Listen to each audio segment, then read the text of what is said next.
à tous, j'espère que vous allez bien. Donc je suis Audrey Chénaud et je vous retrouve pour le challenge 365 live.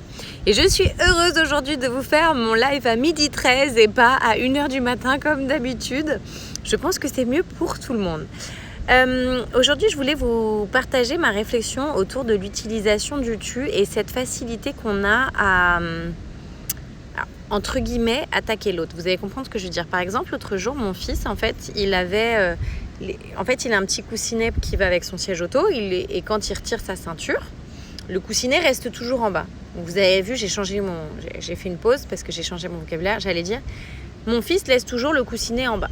Non, le coussinet reste en bas parce qu'il coince en fait.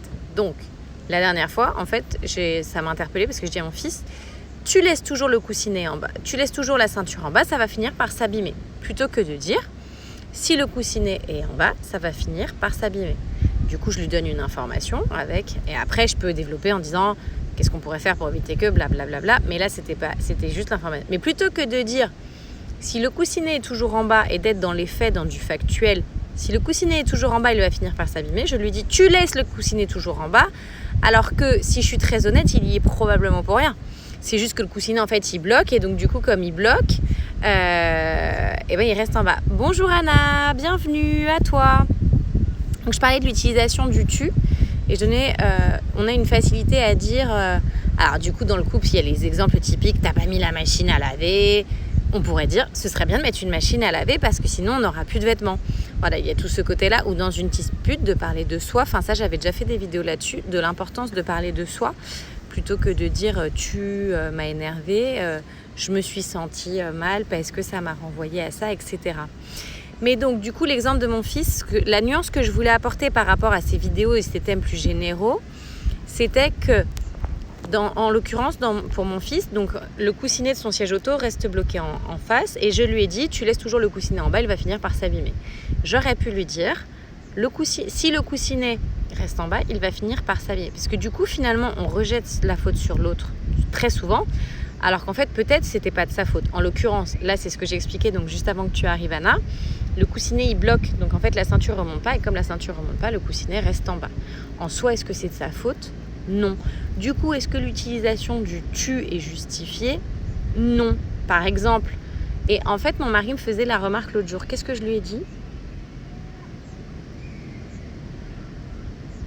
Voilà, je lui ai dit, pour être très honnête, je dis qu'est-ce que tu as fait encore des crèmes ? Je ne les trouve pas.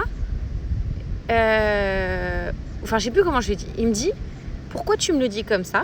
Est-ce que tu ne peux pas juste me dire, est-ce que tu sais où sont les crèmes ? Et en soi, il avait raison.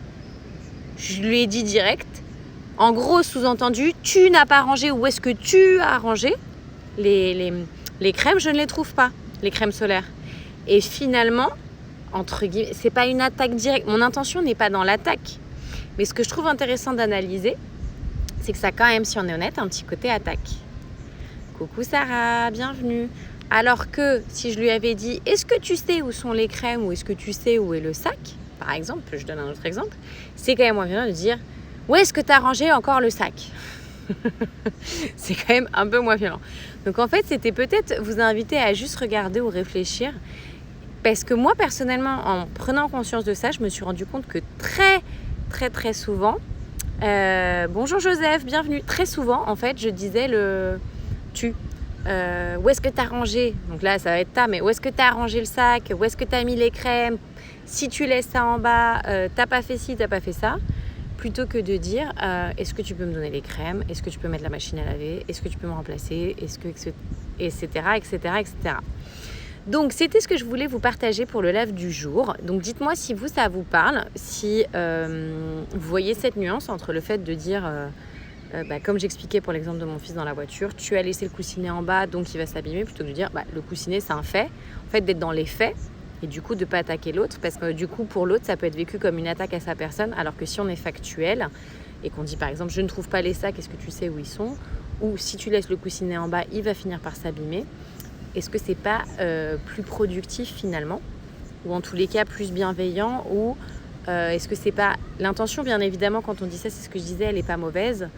Mais est-ce que du coup, l'intention n'est pas encore bien plus meilleure quand on est dans les faits et quand Voilà, on n'est pas dans le tu et qu'on est juste dans le fait. Voilà, il se passe ça, est-ce que tu peux m'aider Et du coup, on est dans l'action. Au lieu de subir éventuellement ce qu'a fait ou n'a pas fait l'autre, du coup, on est dans l'action. Donc voilà. Sur ce, je vous souhaite une belle journée et je vous dis à bientôt. Ciao!